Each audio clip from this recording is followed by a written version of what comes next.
Hello everyone. आज मैं आपको बीएससी पार्ट 2 का पेपर थर्ड का स्पेशल थ्योरी ऑफ रिलेटिविटी के बारे में बताऊंगी। काफ़ी इंटरेस्टिंग है। काफ़ी इंटरेस्टिंग स्टोरी है इसके पीछे।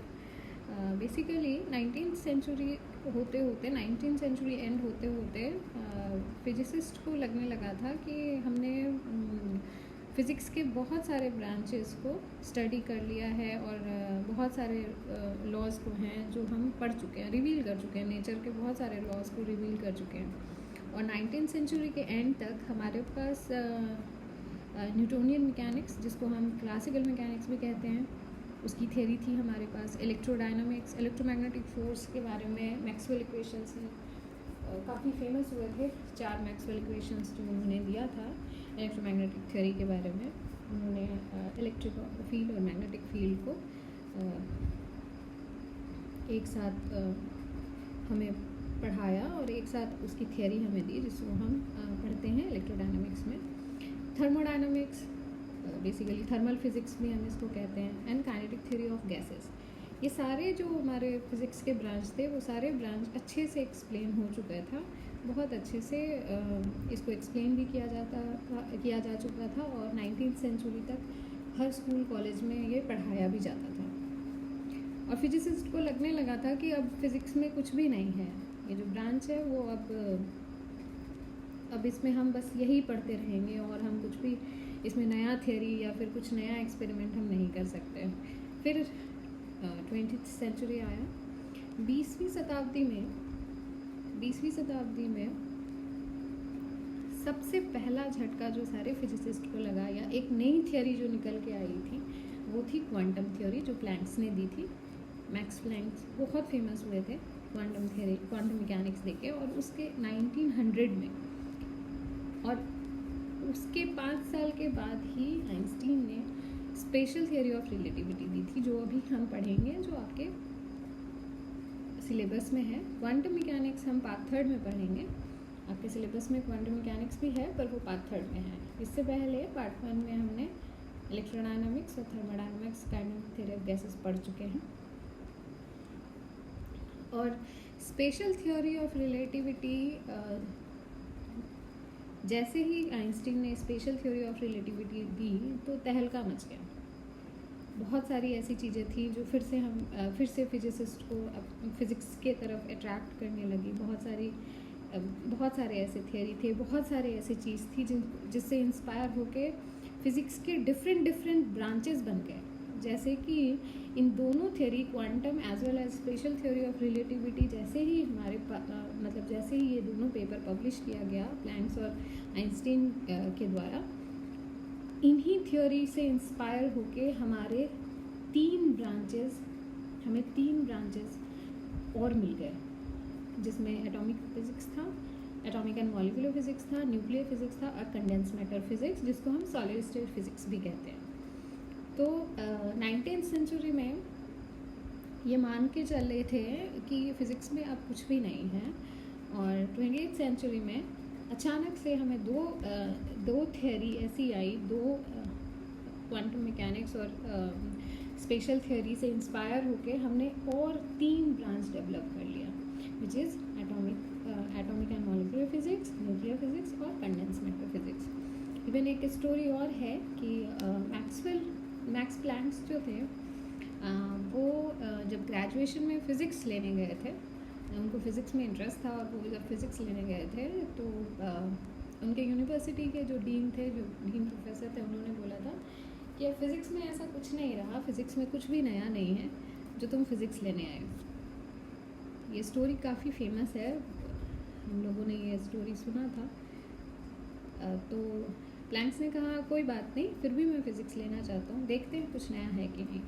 और उसके बाद उन्होंने क्वांटम मैकेनिक्स जैसी एक पूरी ब्रांच ही हमें दे दी 20th सेंचुरी ना। अब हम देखेंगे कि ओरिजिन ऑफ स्पेशल रिलेटिविटी और स्पेशल थ्योरी ऑफ रिलेटिविटी का नीड क्या है। तो बेसिकली क्या हुआ था, न्यूटन्स थ्योरी जो थी वो जब हम लो वेलोसिटी के लिए देखते थे, जैसे कार चल रही है, ट्रेन चल रहा है, बस चल रहा है, कोई एक आम इंसान सड़क पे चल रहा है, तो न्यूटन्स थ्योरी तो बहुत अच्छे से काम करता था। हम लोगों ने 9th-10th क्लास में बहुत सारे स्पीड, डिस्टेंस, वेलोसिटी, एक्सेलरेशन, बहुत सारी चीज़ें हम लोग डिराइव भी किए हैं, बहुत सारे न्यूमेरिकल्स भी सॉल्व किए हैं। तो न्यूटोनियन मैकेनिक्स जो था वो इस चीज़ के लिए बहुत ही सुटेबल थ्योरी थी कि किसी का पोजीशन निकालना है, किसी का मोमेंटम निकालना है, कार का निकालना है, बस का निकालना है, ट्रेन का निकालना है, वेलोसिटी मींस कोई कैसे ट्रैवल कर रहा है, कि उसकी पोजीशन इस टाइम पे क्या होगी, इस टाइम पे उसकी पोजीशन अगर ये है तो उसकी वेलोसिटी क्या होगी। न्यूटोनियन मैकेनिक्स ये हमें देने के लिए बहुत ही अच्छे से सक्षम था। बट जैसे ही हम स्पीड ऑफ लाइट की तरफ अप्रोच करते थे, आप सबको पता है कि स्पीड ऑफ लाइट का वैल्यू है 3 × 10⁸ मीटर पर सेकेंड। तो जैसे ही हम स्पीड ऑफ लाइट की तरफ अप्रोच करते थे, वैसे ही न्यूटोनियन थ्योरी, जो हमारा न्यूटोनियन मैकेनिक्स और क्लासिकल मैकेनिक्स भी हम इसको कहते हैं, वो फेल हो जाता था। जब भी हम ऐसे पार्टिकल्स का, अगर हमने ये सोच लिया कि लेट अस कंसीडर कि मैंने ये सोचा कि कोई एक पार्टिकल है जिसका 0.8 c स्पीड है, 0.8 c स्पीड है, मीन्स 8 × 3 × 10⁸ मीटर पर सेकेंड के स्पीड से वो 0.8 × 3 × 10⁸ मीटर पर सेकेंड के स्पीड से वो ट्रैवल कर रहा है। तब अगर उस टाइम हम उसके पोजीशन को, मोमेंटम को निकालने की कोशिश करते थे, तो न्यूटोनियन मैकेनिक्स पूरी तरह से फेल हो जाता था। तो जब इस चीज़ के बारे में आइंस्टीन ने सोचा, तब उन्होंने सोचा कि नहीं, हमें एक और थ्योरी की ज़रूरत है, हमें एक और थ्योरी ईजाद करने की ज़रूरत है। और फिर उन्होंने स्पेशल थ्योरी ऑफ रिलेटिविटी पे पेपर लिखा, जो कि बेसिकली रिलेटिव वेलोसिटी पे डिपेंड करता था, रिलेटिविस्टिक वेलोसिटी पे डिपेंड करता था। रिलेटिविस्टिक वेलोसिटी उसको कहते हैं जिसकी वेलोसिटी जो है वो स्पीड ऑफ लाइट के इक्विवेलेंट मान सकते हैं हम उसको, या स्पीड ऑफ लाइट के थोड़ा कम, ठीक है। हम ये मान सकते हैं कि पार्टिकल स्पीड ऑफ लाइट के वेलोसिटीज़ के आसपास ही है। तो उसके बाद उन्होंने स्पेशल थ्योरी ऑफ रिलेटिविटी किया। इवन जब और ये बहुत मज़ेदार रिज़ल्ट आया कि जब उन्होंने स्पेशल थ्योरी ऑफ रिलेटिविटी को एक्सप्लेन किया, जब उन्होंने स्पेशल थ्योरी ऑफ रिलेटिविटी से पार्टिकल्स का मोमेंटम, एनर्जी, पोजीशन, ये सारी चीज़ें जब निकालना शुरू की, तो उन्होंने ये देखा कि न्यूटोनियन मैकेनिक्स जो है वो कुछ नहीं है, बल्कि एक limited case of Einstein special theory of relativity है। मीन्स कि अगर Einstein special theory of relativity के अंतर्गत जितना भी फॉर्मूला हमारे पास है, जो कि हम आगे पढ़ेंगे, आगे के लेक्चर में मैं पढ़ूंगी, और फिर मैं उसको आपको लिमिट लगा के मैं आपको प्रूफ करूंगी कि अगर हम इसमें लिमिट लगा दें कि जो वेलोसिटी है वो सी को अप्रोच ना करके वेलोसिटी बहुत लो है, तो फिर वो रिड्यूस होके, वो फार्मूला रिड्यूस होके क्या हो जाएगा, वो फार्मूला रिड्यूस होके न्यूटोनियन मैकेनिक्स के जो फार्मूला जो हम यूज़ करते हैं वो फार्मूला डिराइव हो जाएगा, ठीक है। अब यहाँ मैंने लिखा हुआ है 2 बेसिक पोस्टुलेट्स जो आइंस्टीन ने दिया था, पर उसको पढ़ाने से पहले मैं आपको फ्रेम ऑफ रेफरेंस पढ़ाना चाहूँगी। Frame of reference, frame of reference आप सभी को पता है कोऑर्डिनेट सिस्टम के बारे में।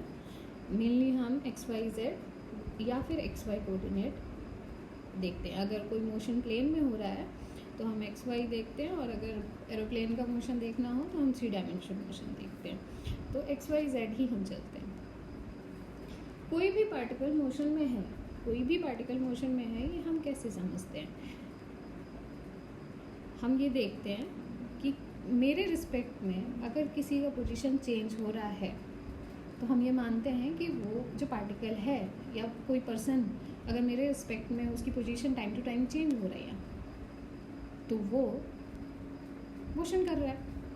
हम किसी भी इंसान को देखते हैं और अगर हमें ऑब्जर्व करना हो, फॉर एग्जांपल आप अपने घर में हो और एक कमरे से दूसरे कमरे की तरफ जाना हो आपको, तो आप चल रहे हो और आपका कोई छोटा भाई जो आपको बैठ के ऑब्जर्व कर रहा हो, तो वो कैसे पता करेगा कि आप जा रहे हो? ऑब्वियसली आप एक सेकेंड में आप इस रूम में थे, दूसरे सेकेंड में आप रूम के गेट तक पहुँचे, तीसरे सेकेंड में आप गेट से बाहर निकल गए, तो वो ये देख रहा है कि आपकी जो पोजीशन है वो चेंज हो रही है उसके रिस्पेक्ट में, तो उसी को वो ये कहेगा कि आप चल रहे हो। ठीक है, तो यहाँ में लिखा है मैंने, position is changing relative to something. कोई भी एक चीज़, कोई भी एक ओरिजिन हम ले लेंगे और उसके रिलेटिव में अगर किसी का पोजीशन चेंज हो रहा है तो हम कहेंगे the particle is in motion और द पार्टिकल इज मूविंग। ठीक है ना। Frame of reference basically coordinate system है। एकदम सिंपल तरीके से मैं अगर आपको समझाऊँ तो फ्रेम ऑफ रेफरेंस जो है वो एक कोऑर्डिनेट सिस्टम है जो कि पर्सन या ऑब्जर्वर पे डिपेंड करता है। एग्जाम्पल के तौर पे मैंने ये लिया, यहाँ पे मैंने 6 लिखा हुआ है। 6 लिखने से और मैंने ए और बी दो ऑब्जर्वर रखा है। ये क्वेश्चन, ये पजल्स और ये पोस्टर आप हमेशा देखते हैं, वो इसीलिए मैंने इसको लिया। अकॉर्डिंग टू ऑब्जर्वर ए, जब ऑब्जर्वर ए की तरफ से मैं देखूंगी तो मुझे ये नंबर 9 दिखेगा, और अगर मैं बी के तरफ से देखूं तो ये नंबर मुझे 6 दिखेगा। ठीक है, तो ऐसा तो है नहीं कि ए गलत है या फिर बी गलत है। द थिंग इज ए के कोऑर्डिनेट से वो जो नंबर है वो 9 दिख रहा है और बी के कोऑर्डिनेट से जो नंबर है वो 6 दिख रहा है। उसी को कहते हैं फ्रेम ऑफ रेफरेंस। हमेशा जो आपका कोऑर्डिनेट सिस्टम होगा वो किसी न किसी ऑब्जर्वर के अकॉर्डिंग होगा। यहाँ पे ऑब्जर्वर हमारा ए है और ए के रिस्पेक्ट में, इसीलिए हमेशा याद रखना, आप जब भी किसी का पोजीशन या मोमेंटम डिफाइन करोगे तो आपको फ्रेम ऑफ रेफरेंस का किसके रिलेटिव में है ये हमेशा आपको ध्यान रखना पड़ेगा। थ्योरी ऑफ रिलेटिविटी पूरी तरह से इसी चीज़ पे डिपेंड करती है ना।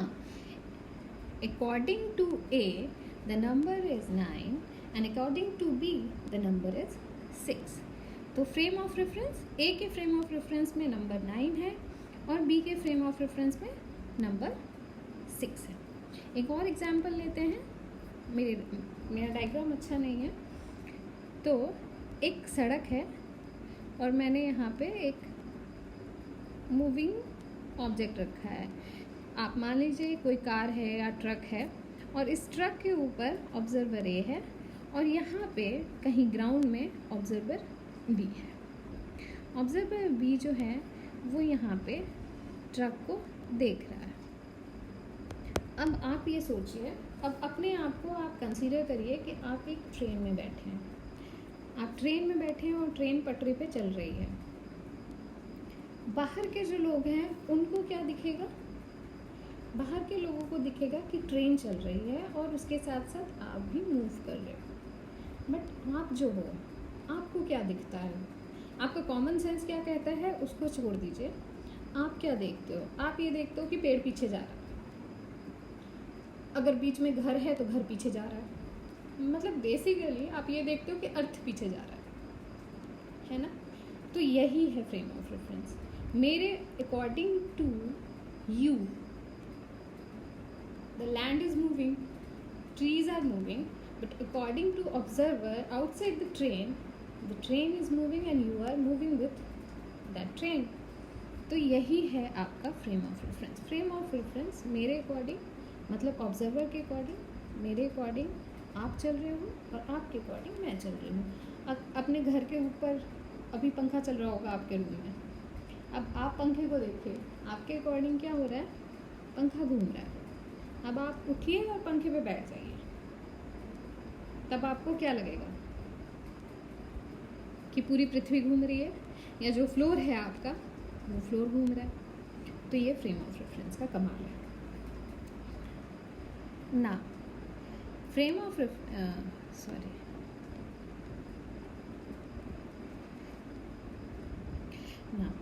फ्रेम ऑफ रेफरेंस में दो तरीके का फ्रेम ऑफ रेफरेंस होता है। एक inertial frame of reference. Inertial frame of reference का डेफिनेशन है कि वो फ्रेम ऑफ रेफरेंस जिसमें कोई भी एक्सटर्नल फोर्स काम ना करे। अब अगर न्यूटन सेकेंड लॉ के तरह देखें, अगर F इज इक्वल टू 0 है, इट मीन्स अगर Newton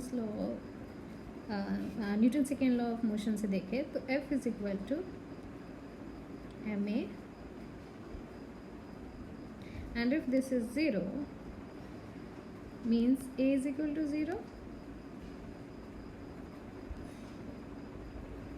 a is equal to 0, और a कब 0 होगा, a कब 0 होगा, a तब 0 होगा जब dv by dt is equal to 0, because acceleration is rate of change of velocity with respect to time. तो dv by dt 0 हो गया, which means v is constant.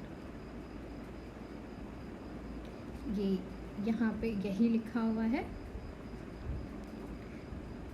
Constant speed and direction. कोई भी frame of reference, कोई भी आपने coordinate लिया है, एक चलता हुआ ट्रेन भी आपका फ्रेम ऑफ रेफरेंस हो जाता है, एक चलता हुआ ट्रक भी आपका फ्रेम ऑफ रेफरेंस हो जाता है। बस द कंडीशन इज कि आपको उस फ्रेम ऑफ रेफरेंस में, वो जो फ्रेम ऑफ रेफरेंस है उसको तभी हम इनर्शियल फ्रेम ऑफ रेफरेंस कहेंगे जब उसमें एक्सटर्नल फोर्स 0 है, यानी कि या तो वो एक कांस्टेंट स्पीड से मूव कर रहा हो या फिर वेलोसिटी ही 0, मतलब एक स्टेशनरी जो फ्रेम होगा। अगर मैं यहाँ बैठी हूँ, अगर आप अपने घर पे बैठे हो और आप वहीं बैठे हो, आप हिल नहीं रहे हो, तो वो क्या हो जाता है, वो आपका, वहाँ पे आपकी वेलोसिटी 0 होगी और वहाँ पे जो आप फ्रेम ऑफ रेफरेंस, आपका जो फ्रेम ऑफ रेफरेंस होगा वो इनर्शियल फ्रेम ऑफ रेफरेंस कहलाएगा। ठीक है। इनर्शियल फ्रेम ऑफ रेफरेंस का कैरेक्टरिस्टिक्स है कि न्यूटन्स लॉ ऑफ मोशन इसमें होल्ड करता है। फर्स्ट लॉ ऑफ मोशन क्या है न्यूटन्स का,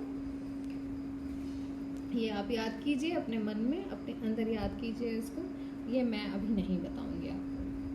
तो basically inertial frame of reference में हमेशा Newton's first law of motion hold करेगा और फोर्स हमेशा 0 होगा, जो मैंने ऑलरेडी आपको बता दिया है।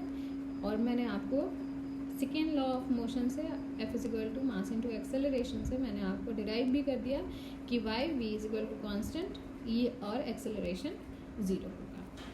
ठीक है ना। एक और एग्जाम्पल लेते हैं फ्रेम ऑफ रेफरेंस का। एक और एग्जाम्पल मैंने लिया है, ये देखिए, ये एक ट्रक है। आप लोगों ने कई बार इसको फील भी किया होगा, जितने भी आप लोगों ने ट्रैवल किया है, आपके हाथ में हमेशा बचपन में हमेशा एक बॉल रहता था खेलने के लिए। तो आप एक ट्रक हो और जब ट्रक चलती भी रहती थी तो आप बॉल उछालते थे ऊपर हवा में और फिर उसको कैच कर लेते थे। तो आपके अकॉर्डिंग क्या होता था, ये अगर बॉल है तो आपके अकॉर्डिंग क्या होता था, ये बॉल ऊपर जाता था और वर्टिकली नीचे आ जाता था, बट ये एक वेलोसिटी से मूव कर रहा है विच इज़ कांस्टेंट। ठीक है। यहाँ आपने जो ऑब्जर्व किया, क्या ऑब्जर्व किया, ये वर्टिकल गया और वर्टिकली ही ये नीचे आ गया, आराम से ये सीधी रेखा में ऊपर एंड सीधी रेखा में। इसका मतलब ये है कि आप मूव नहीं कर रहे हो ना। यहाँ पे अगर कोई मैंने ऑब्जर्वर बैठा दिया इस पॉइंट पे बी पे, तो उसके अकॉर्डिंग क्या है, जब आपने बॉल उछाला तो वो एक पैराबोलिक पाथ फॉलो करेगा। जब आपने बॉल उछाला तो वो एक पैराबोलिक पाथ फॉलो करेगा, क्योंकि ट्रक भी एक कांस्टेंट वेलोसिटी से आगे बढ़ रहा है। तो जैसे ही ये बॉल नीचे आएगा, एक पर्टिकुलर टाइम पे ट्रक यहाँ से उसका पोजीशन यहाँ पे आ जाएगा। पहले ट्रक यहाँ था, फिर ट्रक यहाँ आ जाएगा, और बॉल भी एक पैराबोलिक पाथ फॉलो करते हुए आपके हाथ में आएगा और आप उसको कैच कर लोगे। तो this is the beauty of frame of reference. आपके फ्रेम ऑफ रेफरेंस के अकॉर्डिंग बॉल ऊपर गया और सीधा नीचे आया, और बी के अकॉर्डिंग बॉल एक पैराबोलिक पाथ फॉलो किया। तो जो आपका थ्योरी ऑफ रिलेटिविटी है वो पूरा डिपेंड करता है इनर्शियल फ्रेम ऑफ रेफरेंस में। फिर भी मैं आपको non inertial frame of reference के बारे में थोड़ा सा बता देती हूँ। Basically non inertial frame of reference उसको कहते हैं जिसमें न्यूटन्स फर्स्ट लॉ होल्ड नहीं करता है। न्यूटन्स फर्स्ट लॉ होल्ड नहीं करेगा, वो वैलिड नहीं करेगा। एग्जाम्पल्स जो हैं, जितने भी रोटेशनल मोशन होते हैं, जितना भी रोटेशन मोशन होगा उसमें मतलब न्यूटन्स फर्स्ट लॉ वैलिड नहीं होगा। मुझे अभी हम लोग इसको डिस्कस करेंगे, और मुझे आप लोगों से ये जवाब चाहिए कि ये बात मैं कैसे बोल रही हूँ कि रोटेशनल मोशन जहाँ भी होगा वहाँ पे न्यूटन्स फर्स्ट लॉ वैलिड नहीं होगा। इसका जवाब मुझे चाहिए। आप लोग कमेंट कीजिए, आप लोग मुझे मैसेज कीजिए, जैसे भी, बट मुझे इसका जवाब चाहिए। और non inertial frame of reference में हमेशा एक एक्सटर्नल फोर्स उस पर एक्ट करेगा। जो भी प्रोसेस हो रहा है उस पर एक एक्सटर्नल फोर्स हमेशा एक्ट करेगा, इसलिए हम उसको नॉन इनर्शियल फ्रेम कहते हैं और इनर्शियल फ्रेम नहीं कहते हैं। मैंने यहाँ वाटर ड्रॉपलेट लिखा हुआ है, ये मैं आपको टास्क देने के लिए लिखी थी, बट मैंने ऑलरेडी आपको ये टास्क दे रखा है। तो आप मुझे पहले ये बताओगे, नेक्स्ट लेक्चर में मैं इसके बारे में आपको बताऊंगी और इसके बारे में आपसे पूछूंगी भी। फर्स्ट लेक्चर में आपका यही टास्क है। पहला, what is Newton's first law of motion, and second rotational motion में सेकेंड आप मुझे बताओगे कि रोटेशनल मोशन में Newton's first law of motion क्यों नहीं वैलिड होता है। ये आपके लिए होमवर्क है, आप आराम से अपनी बुक पढ़िए और उसको देखिए। आज के लिए इतना ही। नेक्स्ट लेक्चर में हम पढ़ेंगे गैलीलियन ट्रांसफॉर्मेशन और माइकलसन मोर्ले एक्सपेरिमेंट और ईथर हाइपोथेसिस। आज के लिए इतना ही।